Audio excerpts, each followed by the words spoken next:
Ocean depths. The email came through at 2:47 a.m. Pacific time, right after I'd finished my watch on the MV Atlantic Star. My name is Samuel Rivera. I'm 48 years old and have spent the last 23 years working merchant ships across the world's oceans. My hands still smelled like diesel fuel when I opened the message from Victoria, my wife of 17 years. Sam, exciting news! Ryan and I found an incredible investment opportunity in Vancouver. Real estate development with guaranteed 40% returns. I moved some of our savings to secure our position before someone else takes it. This could change everything for us. Love you, can't wait to tell you more when you're home. V, I stared at the screen as the ship rolled gently beneath me. Something felt wrong. Victoria had never shown interest in investments beyond our retirement accounts. I logged into our joint checking account. Where $125,000 should have been, the balance showed $847. I didn't slam my laptop shut, didn't curse, just sat there in my quarters listening to the hum of the ship's engines. Then I opened a secure email account only my brother Jonathan and I knew about and typed 4 words: Activate Operation Rising Tide. His response came back in under 5 minutes, already on it. Don't contact her until you're stateside. I had 3 more weeks on this rotation. 3 more weeks of 12-hour shifts while whatever was happening at home played out. The crew would have understood if I'd requested emergency leave, but what would that accomplish? Better to finish the job and let Jonathan work his magic. Sometimes the best thing a man can do is nothing at all. Sometimes the truth reveals itself if you just wait and watch. I met Victoria 18 years ago at a credit union in Seattle where she worked as a financial analyst. I was 30 then, already 13 years into maritime work, home between contracts and helping my uncle with a business loan.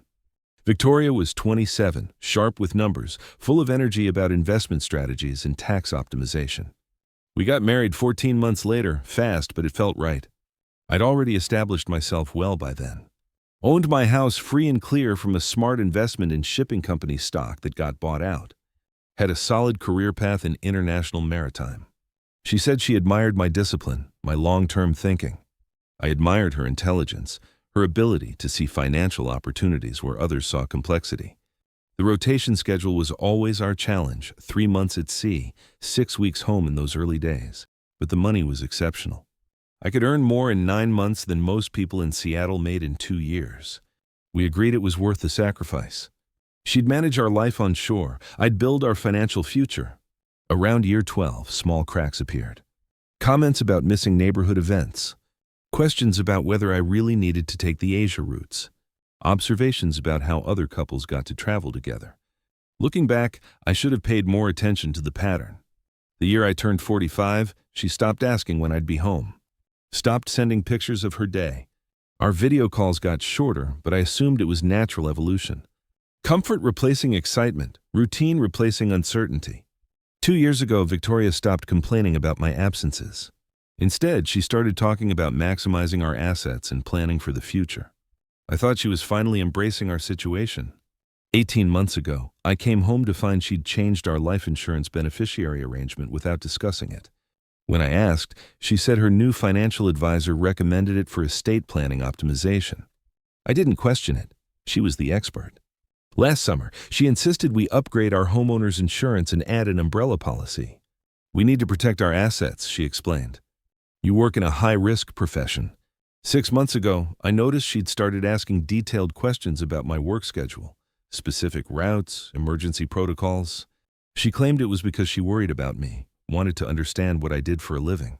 4 months ago, she took out an additional $200,000 life insurance policy on me through her work. Group rates are amazing, she said. It's basically free money. 2 months ago, our neighbor George Martinez texted me a photo of a sleek BMW parked in our driveway repeatedly. Different times, always overnight. Thought you'd want to know was all he wrote. 6 weeks ago, she started mentioning someone named Ryan Torres, a real estate expert who's helping our investment group. She was excited about his strategies, his track record, his connections in Vancouver. 3 weeks ago, she stopped answering my video calls altogether. Just texts, saying she was busy with investment research and due diligence meetings. 2 weeks ago, George sent me a photo of furniture being loaded into a storage unit. My grandfather's desk, family heirlooms, things that had been in my family for generations. When I asked Victoria about it, she said she was reorganizing for better feng shui. I almost flew home early then. Instead, I convinced myself to trust my wife of 17 years. 5 days ago, George sent another photo. A moving truck at our house, men loading our belongings. "They're clearing everything out," he texted. "Thought you should know." I didn't reply, just waited. Sometimes the best thing a man can do is nothing at all. Sometimes the truth reveals itself if you're patient enough. The morning after Victoria's email, the satellite phone rang. It was Jonathan. "You sitting down?" he asked. "Just tell me." My brother didn't sugarcoat anything. She'd been systematically moving money for 16 months. Started with small amounts, $3,000 here, $5,000 there. Then larger sums over the last 6 months. Total of $197,000 transferred from various accounts, not just the checking account I'd discovered. The room seemed to tilt as the ship hit a larger swell. That was significantly more than what showed in our joint savings. "There's more," Jonathan continued. "She took out a $35,000 home equity line of credit 5 weeks ago. Forged your signature using a power of attorney document that was never properly executed. And Sam, she's been modifying your insurance coverage systematically. You now have $400,000 in life insurance policies." I sat on the edge of my bunk, suddenly aware of the ship's engines vibrating through the hull. 17 years together, and she'd been systematically increasing my insurance value while draining our liquid assets. "The guy?" I finally asked. "Ryan Torres, 29, has a business degree, but works as what he calls a relationship investment specialist. That's a fancy term for targeting financially stable women. I found records of 3 previous relationships. Pattern is always the same. Meets woman through investment education, develops personal relationship, convinces her to move assets, then disappears when complications arise." The implications were clear. "Jonathan, there's something else you need to know." In 2019, one of his previous targets, a woman named Patricia Walsh in Portland, her ex-husband, died in a boating accident 4 months after she left him for Ryan. Coast Guard report shows an experienced sailor somehow fell overboard in calm conditions. No witnesses except Patricia, who said she tried to save him but couldn't reach him in time. My blood went cold. Insurance payout was $180,000. Ryan and Patricia moved to San Diego with the money. Relationship ended 8 months later when Patricia discovered Ryan with another woman. By then, he'd convinced her to invest most of the insurance money in a development project that never existed. Was there an investigation? Cursory. Local police treated it as accidental death. No evidence of foul play, no signs of struggle. Perfect crime, if that's what it was. Jonathan paused, then continued. "Sam, I need you to hear something. I hacked into Victoria's cloud backup legally, since you're still the account holder. There are voice recordings automatically saved from her phone." He played the audio. Victoria's voice came through clearly. "The boat is perfect. Sam always insists on taking it out when he gets home. Tradition, he calls it. We'll celebrate his return, have some drinks, head out to watch the sunset." Ryan's voice. "You sure he's a strong swimmer?" Victoria, "Doesn't matter. We'll be 2 miles offshore. Even if he makes it over the side, hypothermia kicks in within minutes in these waters. I'll circle back, call the Coast Guard, play the hysterical wife." Ryan, "What about the investigation?" Victoria, "Accidental drowning. Happens all the time. He'll have been drinking. It'll be getting dark. Waves picked up unexpectedly. I tried to throw him a life ring, but couldn't reach him. Tragic accident." Ryan, "And the insurance?" Victoria, 2 policies pay out, $400,000 total. Plus the house, his retirement accounts, everything. We'll be set for life." The recording continued. They discussed timing, alibis, how to dispose of my belongings afterward. They'd researched Coast Guard response times, studied maritime accident reports, practiced Victoria's Grieving Widow Act. I handed the phone back to Jonathan, my hands steady but cold. "How long have they been planning this?" Based on the insurance modifications and financial transfers, at least 8 months of active planning. Probably longer for the initial relationship development. The pieces fell into place. Victoria's sudden interest in our boat, her insistence on upgrading the life insurance, her detailed questions about my work schedule and return dates, even her request that I not tell anyone when I was coming home early. She wanted to control the timing. We drove straight to Patrick Walsh's office. He'd already prepared preliminary divorce papers. But when he heard the recordings, his expression turned grim. "Sam, this isn't divorce territory anymore. This is first-degree murder conspiracy. We need federal involvement immediately. The interstate nature of their plan and use of wire communications for fraud puts this in FBI jurisdiction." Patrick made several calls while Jonathan and I sat in his office. Within 2 hours, we were in a federal building in downtown Seattle, meeting with a joint task force. Special Agent Sarah Williams listened to the recordings twice, taking detailed notes. Her partner, Agent Mark Rodriguez, reviewed the financial evidence Jonathan had compiled. "Mr. Rivera," Agent Williams said, "your wife and Mr. Torres are planning to murder you. Based on the evidence, this appears to be their second collaborative homicide. The question is how we proceed." The conference room went quiet. "We have several options," Agent Rodriguez continued. "We can arrest them immediately on conspiracy charges. We can put you in protective custody and conduct surveillance until we have more evidence. Or we can set up a controlled operation to catch them in the act. What do you recommend?" I asked. Agent Williams leaned forward. "Controlled operation. We wire you, put surveillance teams in place, let them make their move while ensuring your safety. It gives us the strongest possible case for court. What are the risks? Minimal if executed properly. You'll have tracking devices, underwater rescue teams will be standing by, and will intervene before any real danger. But there's always some risk in operations like this." I thought about it for several minutes. "What kind of sentences are we looking at with the evidence you have now?" "Conspiracy to commit murder, insurance fraud, wire fraud, money laundering," Agent Rodriguez listed. "Torres has the prior pattern, which makes him a habitual offender. We're looking at potentially 15 to 25 years federal time. And if we catch them in the act, life sentences. No possibility of parole." The choice was clear. Let's do it. The plan was complex but elegant. I would return home as scheduled, but 3 days early as a surprise. Federal agents would be positioned around our property and on the water. I'd be fitted with multiple tracking devices and recording equipment. Underwater rescue teams would be stationed offshore. The FBI had already obtained warrants for comprehensive surveillance of Victoria and Ryan. They'd confirmed that the couple was actively preparing for my homecoming celebration, including purchasing maritime equipment and rehearsing their cover story. Agent Williams handed me a thick folder. "Mr. Rivera, you need to understand exactly what you're walking into. These aren't amateurs." The folder contained detailed analysis of the Patricia Walsh case. Coast Guard reports, police interviews, insurance claim documents. The parallels to my situation were chilling. Patricia's ex-husband David was an experienced sailor, Agent Rodriguez explained. 30 years on the water, Coast Guard certified, excellent swimmer. But he went overboard in conditions he could have handled easily. Patricia's story was consistent, emotional, and believable. What made you suspect it wasn't accidental? We didn't, initially. It was only when we started investigating Ryan's pattern that we connected the dots. Patricia later admitted during our interview last week that Ryan had coached her extensively on how to react, what to say, how to appear devastated. Agent Williams continued.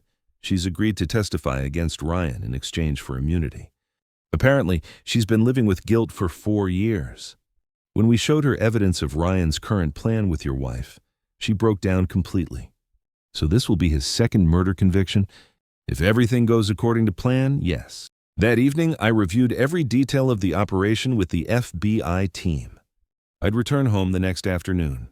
Victoria and Ryan were planning the celebration dinner for that evening, followed by the boat trip at sunset. I'd wear a waterproof tracking device and recording equipment designed to look like a fitness watch.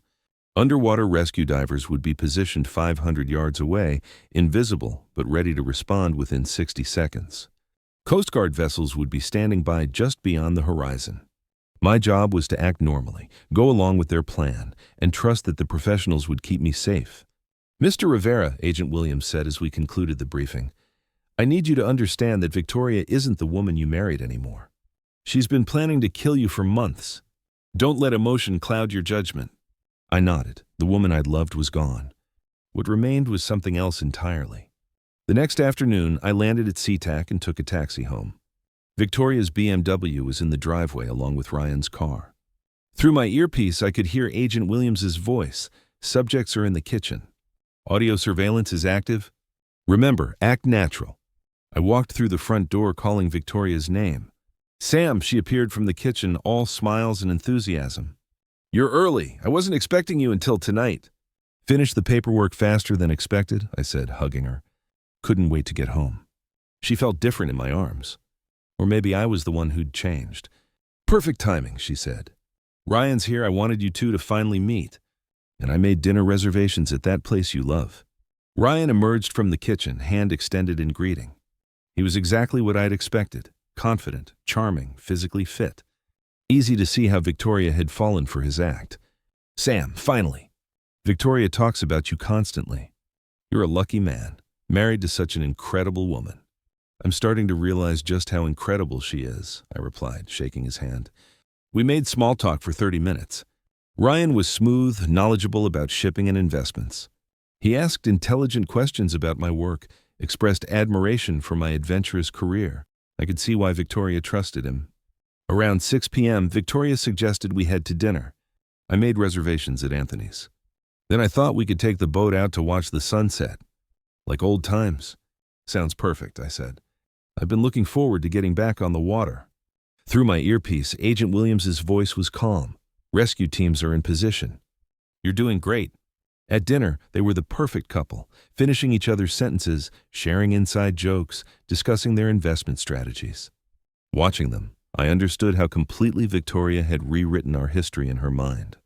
To her, I wasn't her husband anymore. I was an obstacle to her new life. Ryan told stories about his successful real estate deals, his connections in Vancouver, his vision for the future. Victoria hung on every word, occasionally reaching over to touch his hand. In public, they maintained the fiction that they were just business partners, but their body language told a different story. Sam, Ryan said as we finished dinner, Victoria's told me about your boat. I'd love to see it. I've been thinking about getting something similar. Happy to show you around, I replied. It's not much, but it's reliable. As we drove to the marina, Victoria chatted about how relaxing it would be to watch the sunset from the water. She'd packed a cooler with drinks and snacks for our celebration cruise. The FBI had briefed me on what to expect. They'd likely offer me drinks spiked with sedatives to make me drowsy and less able to resist when they made their move. The plan was to get me intoxicated enough that my falling overboard would seem believable. At the marina, I led them to my 26-foot cabin cruiser, steady as she goes. I'd owned her for 8 years, knew every inch of her systems. Tonight, that familiarity might save my life. She's beautiful, Ryan said, stepping aboard. How fast does she run? About 25 knots cruising speed, I replied, starting the engines. We're not racing, but she'll get us where we need to go. Victoria emerged from below deck with drinks. Celebration cocktails, she announced, handing me a whiskey and Coke. To new beginnings. I raised my glass and took a small sip. It tasted slightly bitter, definitely drugged. Through my earpiece, Agent Williams confirmed, "We're tracking you. Underwater teams are moving into position." As we headed out of the marina, I made small talk about the boat's features while pretending to drink more of the cocktail. Victoria and Ryan were both more relaxed now, confident their plan was working. 20 minutes later, we were 2 miles offshore. The sun was beginning to set, painting the water in shades of gold and red. Under different circumstances, it would have been beautiful. "This is perfect," Victoria said, moving closer to me at the helm. "I've missed this. Just the two of us on the water." Except it wasn't just the two of us. Ryan positioned himself near the stern, supposedly admiring the wake. I noticed he'd put on a life jacket just to be safe. Victoria remained close to me, occasionally refreshing my drink. "Sam," she said, "I need to tell you something important." "What's that?" "I've been doing a lot of thinking while you were gone. About us, about our future, about what we want from life." She was building up to something. I could feel the tension in the air. "I've realized that we want different things. You love the sea, the adventure, the constant travel. But I want stability, a home base, someone who's actually present. Victoria, we can work this out. I've been thinking about early retirement, taking a shore-based position. That's sweet, but it's too late for that." Her voice had changed, become colder. "I've found someone who can give me what I need." She gestured toward Ryan, who was now standing directly behind me. "Ryan and I are in love, Sam. We've been planning a new life together." In Vancouver, I turned to face Ryan, noting that he'd moved within arm's reach. This was it. "I see," I said calmly. "And what does that mean for us?" "It means," Ryan said, pulling a metal boat hook from the equipment locker, "that you're going to have an unfortunate accident." The transformation was instant and complete. The charming dinner companion was gone, replaced by something cold and predatory. "You see, Sam," Victoria continued, "you're worth more to me dead than alive. Between your life insurance, retirement accounts, and the house, we're looking at about $600,000. More than enough for a fresh start. And if I refuse to cooperate?" Ryan hefted the boat hook. "This isn't a negotiation." They thought I was drugged and helpless. They were wrong on both counts. "You know," I said conversationally, "I've suspected something was wrong for months. The insurance changes, the money transfers, the mysterious BMW in our driveway." Victoria's eyes widened slightly. "Did you really think I wouldn't notice $200,000 missing from our accounts?" "You've been at sea," Ryan said. "You had no way to know." "That's where you're wrong." I smiled and tapped my watch. "This isn't just a fitness tracker. It's been recording everything you've said for the last 3 hours." The color drained from Victoria's face. "And those fishing boats on the horizon? They're not fishing." As if on cue, Agent Williams's voice came through speakers I hadn't activated. "FBI. Mr. Rivera, get down!" Coast Guard vessels appeared from 3 directions, spotlights blazing. FBI divers surfaced around the boat. A helicopter appeared overhead. Ryan swung the boat hook at my head. I ducked and tackled him, both of us going down hard on the deck. He was younger and stronger, but I'd been working physical jobs for 23 years. Victoria lunged for the radio, trying to call for help, but FBI agents were already rappelling onto the boat from the helicopter. "FBI, nobody move!" The next few minutes were chaos. Ryan fought until they tasered him. Victoria collapsed, sobbing, claiming she'd been coerced, that it was all Ryan's idea. As they handcuffed both of them, Agent Williams approached me. "You okay, Mr. Rivera?" "Better than okay," I said, watching as they led Victoria away. "I'm free." The trials took 14 months. The prosecution had recordings, financial evidence, expert testimony about the Patricia Walsh case, and Ryan's extensive criminal history they had uncovered during the investigation. Victoria's defense team argued she'd been manipulated by Ryan, that she was as much a victim as anyone. The recordings of her discussing my murder in detail undermined that narrative completely. Ryan's lawyers tried everything, claiming the recordings were entrapment, arguing that it was all fantasy talk that would never have been carried out, suggesting that I'd fabricated evidence out of jealousy. The jury didn't buy any of it.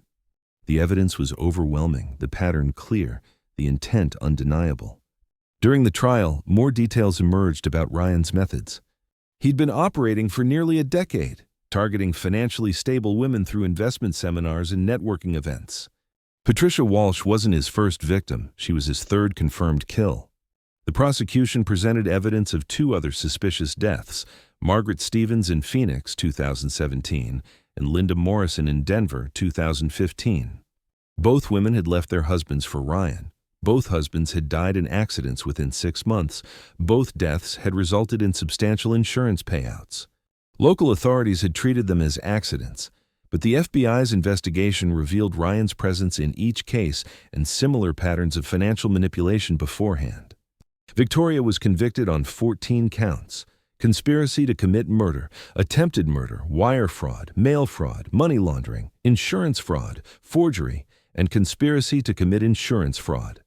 The judge sentenced her to 32 years in federal prison without possibility of parole for 25 years. Ryan received 3 consecutive life sentences plus 40 years. With his pattern of predatory behavior and multiple homicides, the judge called him a clear and present danger to society who has shown no remorse for his actions. During victim impact statements, I stood in front of the court and looked directly at Victoria. "For 17 years, I worked dangerous jobs to build a life for us. I trusted you with my money, my future, and my life. You repaid that trust by planning to murder me for profit. The betrayal isn't what hurts most. It's that you were willing to kill the person who loved you most for money you could have simply asked for," Victoria cried during my statement. Ryan stared at his hands, showing no emotion. The families of Patricia's ex-husband, Margaret's ex-husband, and Linda's ex-husband also gave statements. Their pain was raw, their anger justified. Ryan had destroyed multiple families for financial gain. When the judge asked if he had anything to say, Ryan stood and looked directly at me. "I regret that I didn't finish what we started." Even the bailiffs looked shocked at his callousness. The civil proceedings were simpler. Victoria was ordered to pay full restitution of all stolen funds plus punitive damages. Her assets, what little remained after Ryan's manipulations, were liquidated to partially satisfy the judgment. The divorce was finalized while she was serving her sentence. Victoria lost all claims to marital property. Her parental rights to my stepdaughter from her previous marriage were terminated at the girl's request. 3 years after their conviction, I stood on the deck of my house on the Oregon coast. The property had been part of Ocean Trust Holdings all along. 40 acres of coastal forest and meadow I'd bought 5 years earlier as a retirement investment. Victoria never knew it existed. I'd taken early retirement from the shipping company after 23 years. Between my protected investments, the house sale proceeds, and consulting income, I had more than enough to live comfortably forever. Jonathan handled the final dissolution of Ocean Trust Holdings now that its defensive purpose was complete. All assets transferred cleanly, taxes paid, a chapter closed on the most expensive insurance policy I'd never wanted. George Martinez called occasionally with updates from Seattle. The old house had sold to a family with 3 young children who filled it with laughter again. He said it was good to see it alive. The consulting offers kept coming. Port authorities, shipping companies, maritime security firms, all wanting to benefit from expertise I'd accumulated over decades. I was selective, choosing only projects that interested me. The afternoon mail brought a letter from the FBI. Agent Williams had been promoted and was starting a new task force focused on financial predators who target older women. She wanted my input on training materials. I'd help, of course. If my experience could prevent other families from going through what Patricia's, Margaret's, and Linda's families had endured, it was worthwhile. As the sun set behind the mountains, I poured a glass of bourbon and sat on the deck I'd built that summer. For the first time in years, no one was plotting against me. No one was pretending to love me while planning to kill me. My phone rang. A maritime security firm offering a position training Coast Guard officers. Important work, helping others recognize and respond to threats. I'll think about it, I told them. And I would, but not tonight. Tonight was for appreciating the peace I'd earned, the justice I'd witnessed, and the life I was finally living entirely on my own terms. Some betrayals teach you who people really are. Others teach you who you really are. I'd learned both lessons well. The ocean stretched endlessly before me, vast and honest. It had never lied to me, never promised what it couldn't deliver, never pretended to be something it wasn't, unlike some people I'd known. But that was behind me now. Ahead lay only possibilities, and for the first time in years, they were all mine to choose. Sometimes the best thing a man can do is nothing at all. Sometimes justice comes to those who wait. I'd waited, I'd been patient, and I'd won more completely than I'd ever imagined possible. The bourbon was smooth, the sunset spectacular, and the future entirely my own. Life was good. Thanks for watching. Hit subscribe to check out more stories on my channel,